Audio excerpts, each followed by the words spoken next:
At the inheritance celebration after 5 silent years, my father gave everything to my brother. I set the keys on the table, and the air changed. Eyes locked on me, but none of them knew the truth I carried. The secret I had waited years to reveal. I hadn't returned for wealth or praise. I came because the past doesn't stay buried, not in a family like mine. The moment my fingers left those keys, confusion turned to fear. Curiosity to dread? They thought this was a ceremony. A passing of a crown. They had no idea a storm had been waiting, patient, silent, and unstoppable. That night nothing would ever be the same. My name is Evelyn Harper, and some days when the sun hits the cracked sidewalks of Cedar Valley just right, I can still feel the weight of being 8 years old, small, invisible, and already learning how to slip between shadows so I wouldn't disturb the balance my father worshipped. Cedar Valley looked perfect from the outside, a postcard town tucked behind trimmed hedges and polite smiles. But inside our white columned house, the air was always tight, as if the walls themselves were holding their breath. My father liked order, my mother liked silence, and Caleb was the golden thread woven through every conversation, every expectation, every dream my father ever had. I was the extra and afterthought with scraped knees and a voice that always felt too loud or too soft, but never just right. Before we dive into this shocking story, make sure to subscribe and hit the bell icon. You won't want to miss a single twist. Like this video if you're ready for the drama, and comment below what you'd do in my place. On the morning of my first day of school, I had spent hours practicing how to say my name confidently, how to hold my backpack straps just like the girls on TV, even how to smile without showing the small gap in my front teeth. I came home with a gold star from Mrs. Dalton my very first and I held it behind my back, waiting for the right moment to show my father. He stood in the living room with Caleb perched on his hip, listening to him babble some nonsense about toy cars. When I finally spoke, my father didn't look up. He only glanced when Caleb tugged his sleeve and asked for juice. My star crinkled in my fist, and when I finally opened my hand to show him, he said, "That's nice, Evelyn," in the same tone he used when the mailman delivered bills. Then he turned to Caleb and said, "Maybe next week we'll get you into the gifted program, son. You're just too smart for your age, aren't you?" I stood there smiling so hard my teeth hurt, wondering why my father's pride never seemed to have room for me. That night at dinner, the air smelled like rosemary chicken, but all I could taste was disappointment. I tried to tell a story about how Tommy Reeves sat next to me and asked if I wanted to share crayons. Before I reached the second sentence, my father cut me off to laugh at something Caleb said, some joke. He didn't even finish. Caleb glowed under the attention like a sunflower catching the perfect beam of light. I stared at my plate, dragging my fork back and forth through the gravy until it formed murky little rivers. My mother kept swallowing her pills with sips of wine, her eyes drifting across the table, never landing on anything long enough to care. Later that week, I found her sitting on the bathroom floor, her hands trembling so violently the pill bottle rattled against the tile. She whispered something that sounded like my name, then pulled me close as if she needed me to hold her together. Her breath smelled like peppermint gum and fear. When my father found us, he didn't ask if she was okay. He didn't kneel or comfort her. He only looked at me and said, "What did you do now, Evelyn?" As if I had twisted her into this fragile shape myself. I realized then that in his world, the golden child could do no wrong, and I could do no right, even in moments where I was the one saving someone. For years, I tried to make myself useful, visible, worthy. I did the chores Caleb forgot. I organized my mother's medicine cabinet. I got straight A's, though no one ever asked about my report card. And on the rare days Aunt Loretta visited, I'd sit on the porch steps with her while she smoked and pretended not to notice the tension radiating from inside the house. She would brush a loose curl behind my ear and say, "You're sharper than both your parents combined, sweetheart. Don't let them dull you." I clung to those words like a lifeline, the only affirmation I ever received without earning it, like some exhausted little soldier. Mrs. Dalton saw something too. She kept me after class sometimes, her soft hands guiding mine as she helped me fold construction paper into cranes. "You think too much," she told me once, but she said it like it was a gift, not a flaw. I remember that afternoon vividly, the smell of paste, the sunlight warming my back, the brief illusion of being someone worth noticing, but the illusion couldn't survive the sound of raised voices echoing through the house one stormy evening when I was 10. I had gone up to the attic to escape the shouting, stepping around boxes labeled with dates and memories no one wanted anymore. That's when I found them, my mother's letters, tied in a fraying blue ribbon, faded ink, desperate handwriting, words that felt like wounds. She wrote about loneliness, about secrets she couldn't bear, about the daughter she loved but couldn't protect, and something else, something she never named but circled around as if afraid to speak it into existence. I felt my chest tighten, as if those letters were stitched directly into my ribs. Thunder cracked outside, and when I crept down the stairs, I heard my father's voice, low and sharp, slicing through the dim hallway. "She's not built for success like Caleb," he said. "She doesn't have it in her." I froze, my hand gripping the banister, my breath snagging in my throat. He said it so casually, like he was commenting on the weather. My mother didn't argue. She rarely did. In that moment, something in me hardened quietly, invisibly, the way ice forms beneath a lake's surface. I didn't cry. I didn't run. I just stood there, letting the truth settle like dust inside me. And in the stillness of that hallway, I made myself a silent promise, one that would shape every choice I made for the next 30 years. I would show him. I would prove him wrong, even if I had to shatter myself in the process. By the time I turned 17, I had learned how to make myself disappear without ever leaving a room. It wasn't magic, I just understood the unspoken choreography of our household. Caleb walked in and conversations bent toward him. My father entered and the oxygen thinned. My mother drifted around us like a ghost with trembling hands, and me, I moved quietly, efficiently. The way someone moves when they've learned that being noticed often leads to punishment. I was top of my class. I worked 2 part-time jobs. I tutored freshmen without pay, and still, my father barely acknowledged me unless it was to remind me of all the ways I was failing him simply by existing. Caleb, on the other hand, had become Cedar Valley's prince, star quarterback, charming smile, swagger that made teachers forgive him before he even apologized. Everyone knew his reputation: parties, liquor, fights behind the gym, but Coach Miller always found a way to smooth it over. "Boys will be boys," he'd say, patting Caleb's shoulder, as if teenage recklessness were just another badge of honor. My father loved it. He saw Caleb's arrogance as proof of future greatness, as if entitlement were a mark of leadership. Meanwhile, I stood at the kitchen counter every night, textbooks spread out, my heart pounding as I listened to muffled yelling upstairs, wondering how many more nights our house could hold itself together before something finally snapped. It happened on a wet Saturday in November. Rain hammered the windows and Caleb stumbled into the kitchen smelling like whiskey and gasoline. I didn't look up. I had learned that looking at him when he was drunk was like poking a sleeping animal. But then headlights flashed across the window, and I saw the front of the Harper house bathed in red and blue. My stomach dropped. Officer Grant stepped out of the cruiser and motioned toward the door. A moment later, our father stormed down the stairs, already furious. Already calculating how to turn this into someone else's fault. Caleb had crashed his car again. This time into Harriet's fence, nearly hitting her dog. The police report was clear. Witnesses were clear. Caleb was drunk. Caleb was speeding. Caleb was guilty, but guilt never stuck to him. I can still hear my father's voice echoing in the living room as he grilled Officer Grant like he was the criminal. My son was home all night. Evelyn was the one out late with her friends. His eyes sliced toward me, cold and precise.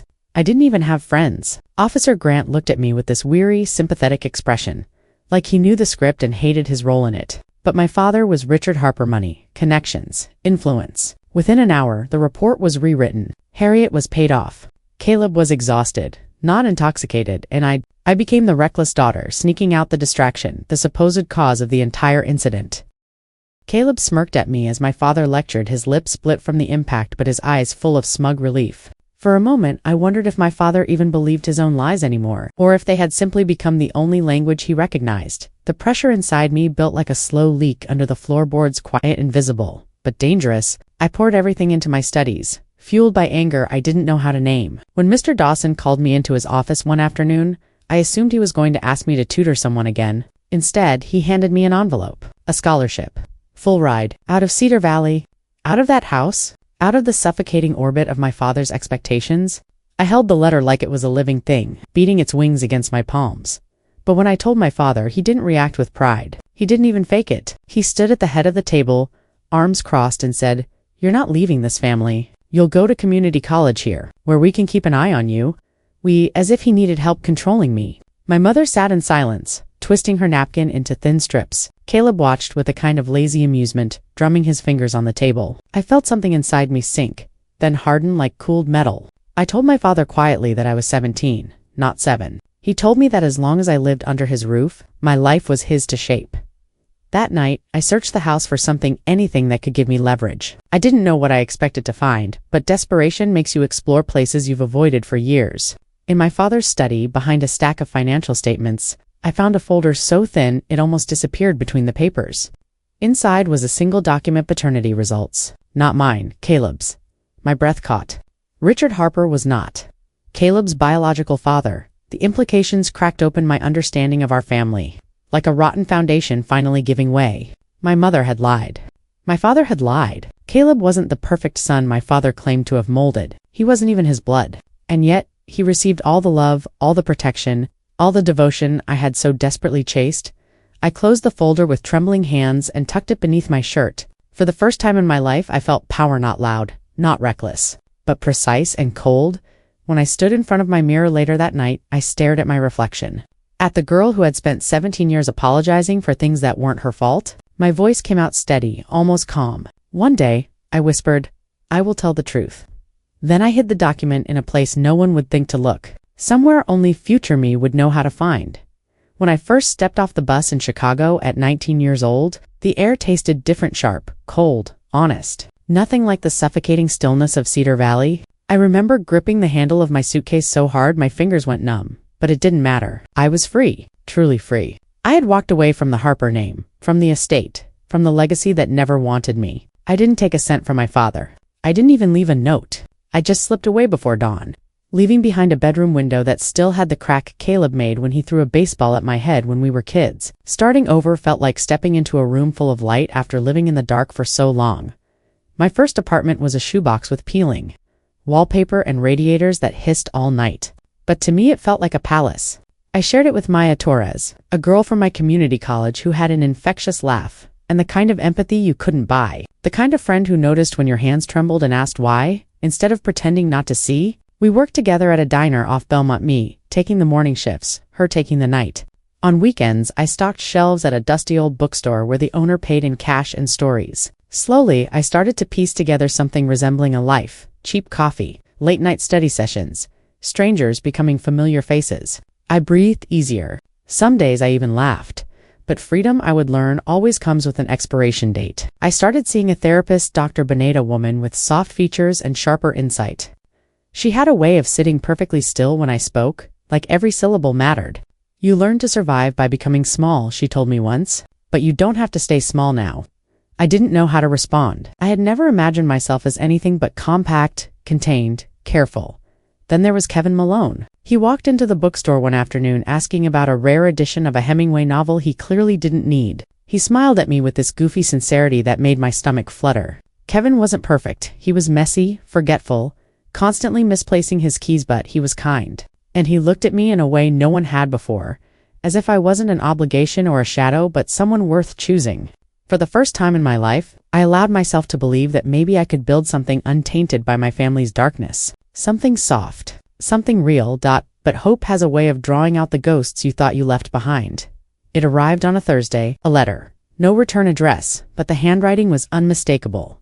My father's rigid, slanted script. I debated throwing it out, but curiosity, or maybe old fear, got the better of me. Inside was a single sentence: "Your mother is dying. Come home." My chest tightened. My mother had been fading for years, but seeing those words made the air around me thicken. I didn't want to go back. I had spent years building distance, carving out safety with my own hands. Yet guilt slithered in, wrapping around my ribs. She was my mother, even if she was distant, even if she had failed me, even if she had watched my father break me, piece by piece.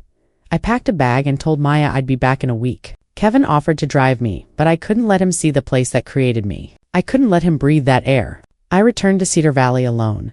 The Harper house looked the same: white columns, manicured lawn, the illusion of perfection, but inside, it felt colder, emptier. My father barely acknowledged me when I walked through the door. His once imposing frame now thinned by illness. Control was slipping from his hands and he hated it. Caleb wasn't home. He rarely was. And my mother. She lay in her dim bedroom, hair thinning, cheeks sunken, her breath shallow. When she saw me, something flickered across her face, regret maybe, or guilt. It was hard to tell. For days I sat beside her, reading books aloud, brushing her hair, listening to her murmur through the haze of medication.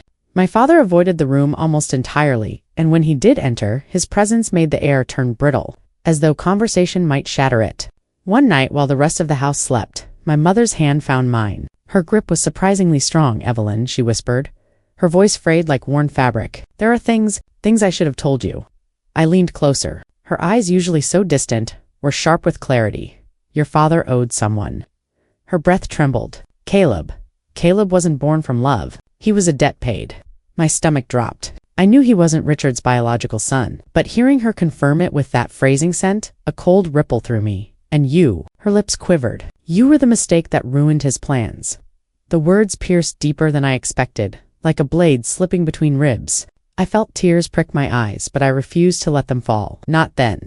Not in front of her. She squeezed my hand again, harder this time, her nails digging into my skin. You must protect yourself from them, she said, each word pushed out with fading strength. Promise me. I nodded, unable to speak.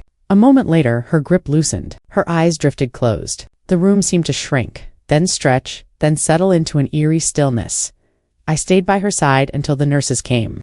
My father didn't shed a tear. Caleb didn't come home, and I stood there, numb, drained, unsure whether I had just lost a mother or merely the idea of one. When I returned to my childhood bedroom that night, the familiar creaks in the floorboards made my skin crawl. I lay awake for hours staring at the ceiling, replaying her final words over and over. I should have left the next morning, but I didn't. I'd stayed in Cedar Valley just long enough for the trap. My father had been quietly setting to finally snap shut around me. By the time I reached my early 40s, silence had become the language my family and I spoke most fluently. 5 years had slipped by since my mother's funeral, and I had spent every one of them constructing a life that felt sturdy enough to keep the Harpers at a distance. I worked at a small nonprofit downtown, helping women rebuild their lives after chaos, something I understood with an intimacy that sometimes made my chest ache. People there saw me as competent, steady, kind. They didn't know how much effort it took not to flinch when someone raised their voice to suddenly. They didn't know I carried an old document in a locked box under my bed, one that held the potential to blow my family apart. Richard had retreated into the estate in those years, turning it into a kind of fortress. No more public appearances, no more business meetings, just him, the staff, and Caleb circling him like a shadow with a smirk. Town gossip swirled. Pastor Collins was always the first to speak it out loud. Mr. Harper isn't the man he used to be, he would say when I ran into him near the farmer's market. His voice held that careful, practiced neutrality pastors used when they knew more than they were allowed to say. I'd nod politely, pretending I wasn't curious, pretending I hadn't noticed the same thing because I had. The Harper estate had always been immaculate, manicured within an inch of its life, but lately things had started to look wrong. Lights flickered in empty rooms. Trucks arrived at odd hours, backing up to the servants' entrance. I'd see unfamiliar men walking the groundsmen who didn't look like gardeners or handymen but like watchers. Sometimes they paused when they saw me driving by, following my car with a stare that tightened the back of my neck. I told myself it wasn't my business anymore, but the truth was, I had spent too many years studying my father's patterns not to sense when something was unraveling.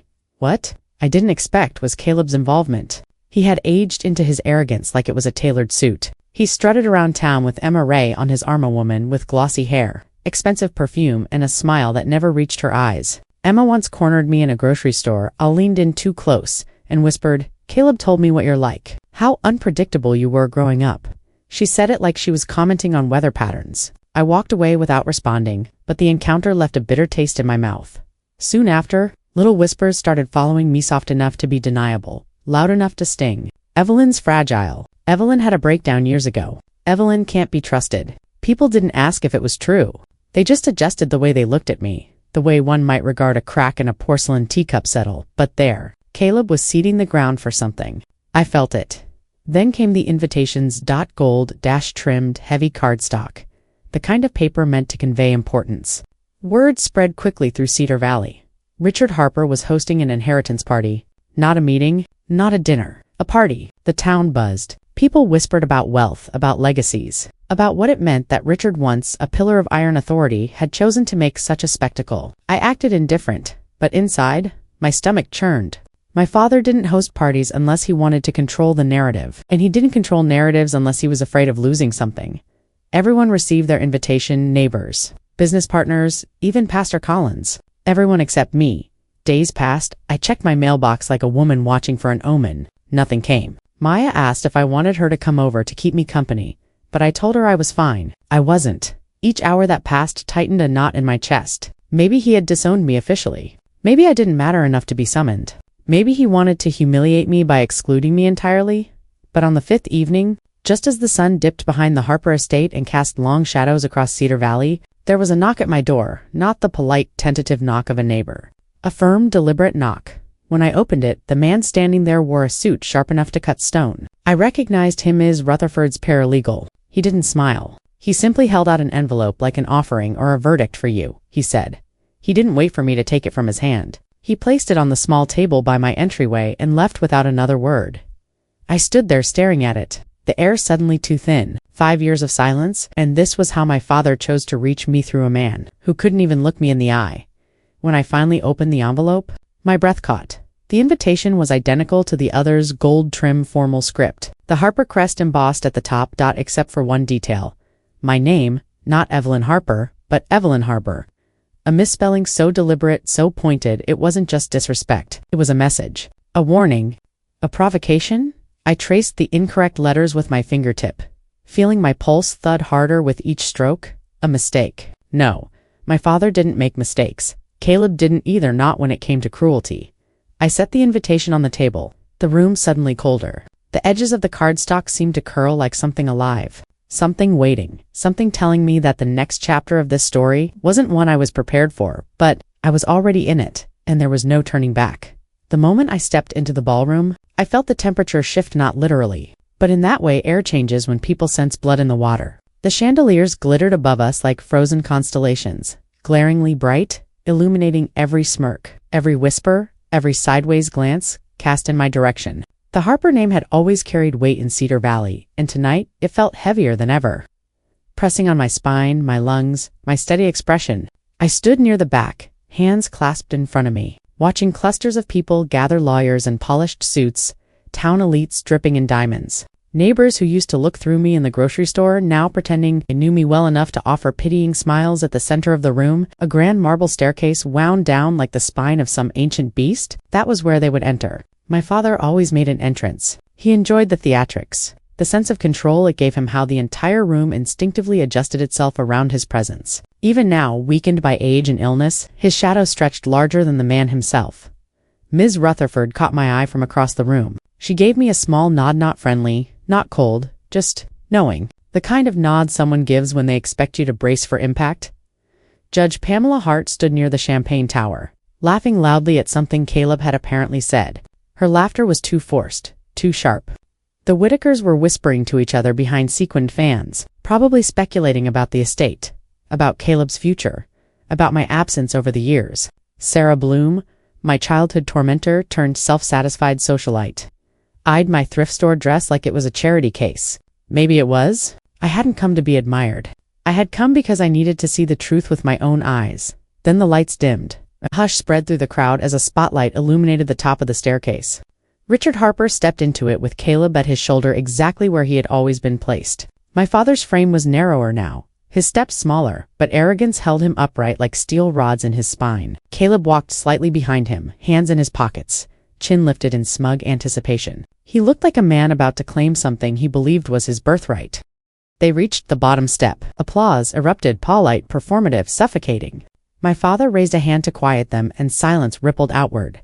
"Thank you all for coming," he began, his voice dry but authoritative. "Tonight marks an important transition for the Harper legacy." I felt the words forming before he even spoke them. The air sharpened. Someone near me inhaled hard, as if bracing. "My son," he continued, gesturing toward Caleb with pride so blinding it made something twist in my stomach, "has proven himself worthy of carrying the Harper estate into the next generation." More applause. Louder, wilder. I stayed still, my expression carved into something unreadable. "And so," he said, pausing for effect, "I am pleased to announce that the entirety of my estate assets and holdings will be passed on to Caleb Harper." A wave of gasps swept the room, not because anyone was surprised, but because the theatrics demanded it. Judge Hart clapped as if she'd just witnessed a coronation. The Whitakers nodded approvingly. Emma Ray pressed herself closer to Caleb, her smile slow and poisonous. My father didn't mention my name. Not once. Then, as if remembering I existed, he snapped his fingers subtly. One of the assistants, young, nervous, avoiding my gaze, approached me with something in his palm. A small key ring. 3 thin keys dangling like leftover scraps. My father's voice carried over the crowd. "And for Evelyn, whatever remains at the old property. Sentimental items, I assume?" A ripple of laughter traveled through the room, soft, polite, rehearsed, not kind. Caleb's grin widened. "Enjoy the leftovers, sis," he murmured, loud enough for those nearby to hear. Sarah Bloom let out a snort. She didn't bother hiding. I didn't react. Not immediately. I simply closed my fingers around the cold metal of the keys. They felt light, too light. like a gesture designed not to hold value but insult. Then Ms. Rutherford stepped up beside me, leaning so close her breath grazed my ear. Her voice was barely a whisper. "He changed the will last week," she murmured. "Something's off. Something's very off." My heart clenched, but my expression didn't break. Not yet. The music swelled again as conversation resumed, but the sound felt distant, warped, like it was happening underwater. I looked down at the keys in my hand, feeling a slow, steady burn rise inside me, a fire. I hadn't felt this strongly since I was a child, listening to my father dismiss me in the dimly lit hallway. I stepped forward, not dramatically, not loudly, just enough to place myself in the open where the marble table gleamed beneath the chandelier's icy light. Conversations dimmed around me, like people sensed something shifting. My heels clicked softly against the floor. When I reached the table, I placed the keys down with a soft metallic clink that cut through the air like a blade. Caleb's laughter died first, then my father's smile faltered. The room stilled. I lifted my gaze and looked directly at them, father and son, architect and heir of my humiliation. My voice came out quiet, controlled, sharp, enough to make the air itself tighten. "I know what you did." The silence that followed wasn't empty, it was electric charged, dangerous, and for the first time all night, they looked afraid. The moment the words left my lips, the ballroom seemed to shrink around us. Glasses paused halfway to mouths. Conversations died mid-sentence. Even the chandeliers looked frozen, their shimmering light suspended in air. My father stared at me as if I had reached into his ribcage and crushed something vital. Caleb blinked once, twice before, his face twisted into something feral. He moved first. "All right, Evelyn," he muttered through clenched teeth, grabbing my arm. "Let's get you out of here before you embarrass yourself even more." His grip tightened, a performance for the crowd, and a threat, just for me. The room watched with morbid fascination, as if expecting me to crumble the way I used to. But this time, I didn't waver. I didn't shrink. I didn't obey. I pulled my arm free slowly, deliberately, and the motion startled him enough that he stumbled back half a step. "I'm not the one who should be embarrassed," I said, my voice steady, echoing through the hush. "Not tonight." Ms. Rutherford made her way toward us, her expression unreadable but her pace brisk. "Let her speak, Caleb," she said sharply. "This is a legal event, after all." Her tone sliced through his bravado. My father's knuckles whitened on the cane. He refused to admit he needed Evelyn, he rasped. "This is neither the time nor the place." "It's exactly the place," I interrupted. "You wanted an audience. Now you have one." Gasps rippled. The Whitakers leaned in hungrily. Sarah Bloom clutched her pearls like she'd just witnessed the opening scene of a scandalous opera. I took a slow breath and reached into my coat. Caleb tensed as if expecting me to pull out a weapon, and in a wide did a single folded document. Old edges yellowed, creased from years of hiding. My hands didn't shake as I opened it. I held it up for Ms. Rutherford first. Her eyes widened, not with confusion, but recognition. "No," Richard whispered. Barely audible. "Oh, yes," I said. The crowd leaned in as if a collective heartbeat synced in anticipation. "This," I announced, "is a paternity test. Dated 23 years ago. It proves that Caleb Harper is not Richard Harper's biological son." Chaos erupted, instantly gasps, shouting. The scrape of chairs against marble. Judge Hart pressed a hand to her mouth. The Whitakers nearly fainted from the thrill. Emma Ray stepped away from Caleb as if sudden proximity to him had become dangerous. Even the musicians in the corner put down their instruments. Caleb's face lost its smugness in an instant. "She's lying," he spat. "She forged that she's always been unhinged." But Ms. Rutherford raised the document. Her voice cut through the uproar like a blade. "This signature," she said, pointing, "is Richard's. And this is the stamp of Haverhill Medical. This is authentic." The room silenced again, and then another voice spoke. Detective Rowe, until now. He had blended into the crowd, dressed in plain clothes, watching quietly the way he had been watching the Harpers for years. When he stepped forward, Richard's face drained of the little color it had left. "Miss Harper," Rowe said to me, nodding, "thank you for finally putting this on record." My father's grip on his cane slipped. Caleb's jaw clenched so hard I heard a click. Detective Rowe continued, addressing the entire room. "We've been investigating financial inconsistencies in Harper Holdings for the past 6 months. Funds redirected to offshore accounts. Tax documents falsified. And, interestingly enough, every red flag leads back to Richard." And Caleb, a low murmur spread across the ballroom. Shock, fear, anticipation. Ms. Rutherford's paralegals scribbled frantically. Exchanging horrified looks. "You smug bastard," Caleb hissed toward the detective. "You think you can come in here, be quiet?" Richard snapped, harsh, panicked, desperate.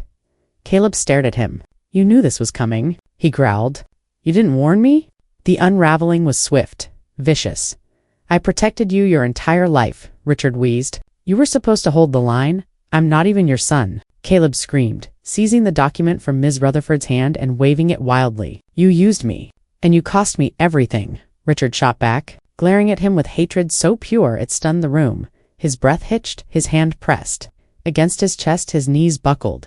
Gasps echoed as he collapsed to the floor, the cane clattering beside him. For a moment no one moved, as if they couldn't quite accept what they were seeing. Then, as two lawyers rushed to his side, he looked up at me not with anger, but with the raw fear of a man whose empire had turned to ash. "I thought it would stay buried," he choked. "I thought no one would ever know, but I did, and now everyone else did too." Caleb turned on me, shaking with fury. His face contorted into something almost unrecognizable. "You ruined everything," he roared. I stepped toward him, the calm in my voice striking him harder than a slap. "No," I whispered. "I just told the truth." And then, dash. Sirens, distant. At first growing louder, closer.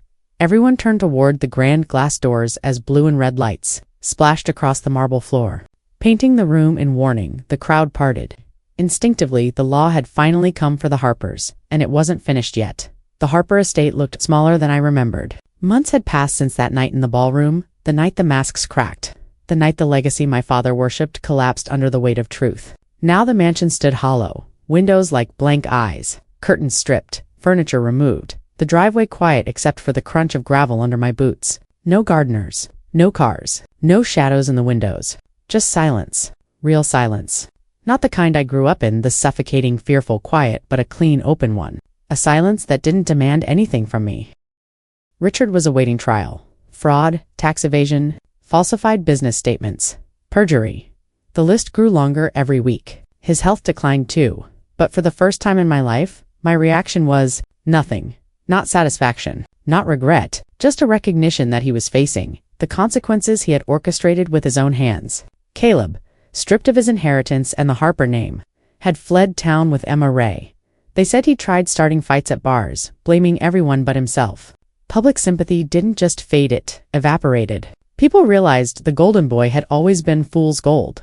I stood at the edge of the property and breathed in the crisp morning air. For the first time, it smelled like just that, not expectation, not fear, not grief. Just air. Maya pulled up beside me in her old hatchback, the one with stickers peeling off the bumper and a coffee stain on the passenger seat. She refused to clean out of principle. She stepped out, wrapped her arms around me, and rested her chin on my shoulder like she had years ago in Chicago, whenever life bent too hard. "It doesn't feel haunted anymore," she said softly, "just empty. And that's an improvement," I replied. She laughed, then nudged me toward the trunk. "Come on, I brought boxes. We're grabbing whatever you want before the lawyers lock everything back up." I shook my head. "There's nothing here I want." "Well," she said, opening the trunk anyway, "we'll pretend we're on a mission, just in case." While she wandered toward the house, Tommy Reeves arrived, older, sturdier. The boyish grin I remembered, replaced by something gentler. He handed me a thermos of hot chocolate, like we were still 10 and hiding from thunderstorms under his porch. "Pastor Collins asked me to give you this," he said, "and to tell you, he's sorry." "Sorry?" I asked. Tommy nodded. For the years he suspected things were wrong, and stayed quiet anyway. I swallowed. The apology wasn't for him to deliver, but the gesture warmed something in me anyway. "Thank him," I said. "For trying now." We stood there in silence for a moment, watching sunlight climb across the facade of the mansion. Then Tommy spoke again. "You finally look like yourself, Evelyn." "Maybe I finally am."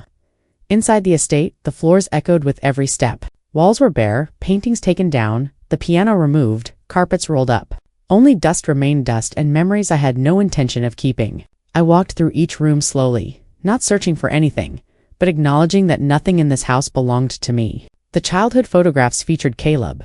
The trophies were his. The furniture was his taste. Even the silence had always answered to him.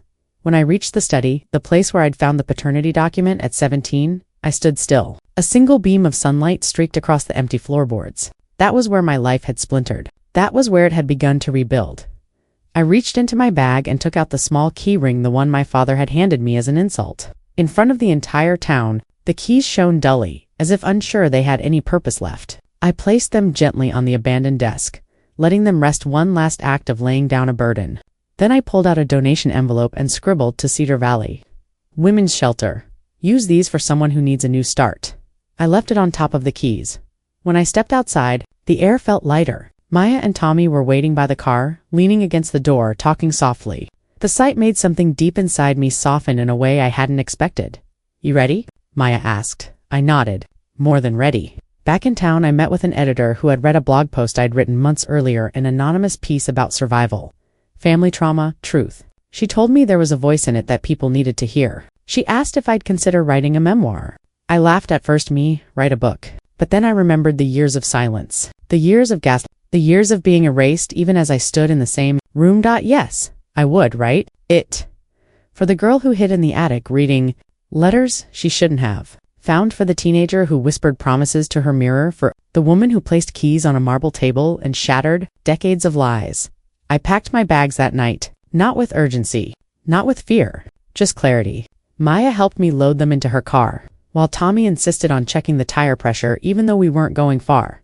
When I slid into the driver's seat, I looked out the window one last time at Cedar Valley, the streets, the houses, the shadows that had shaped me. I wasn't leaving in flight. I wasn't running. I was walking into something new, something whole, something entirely mine.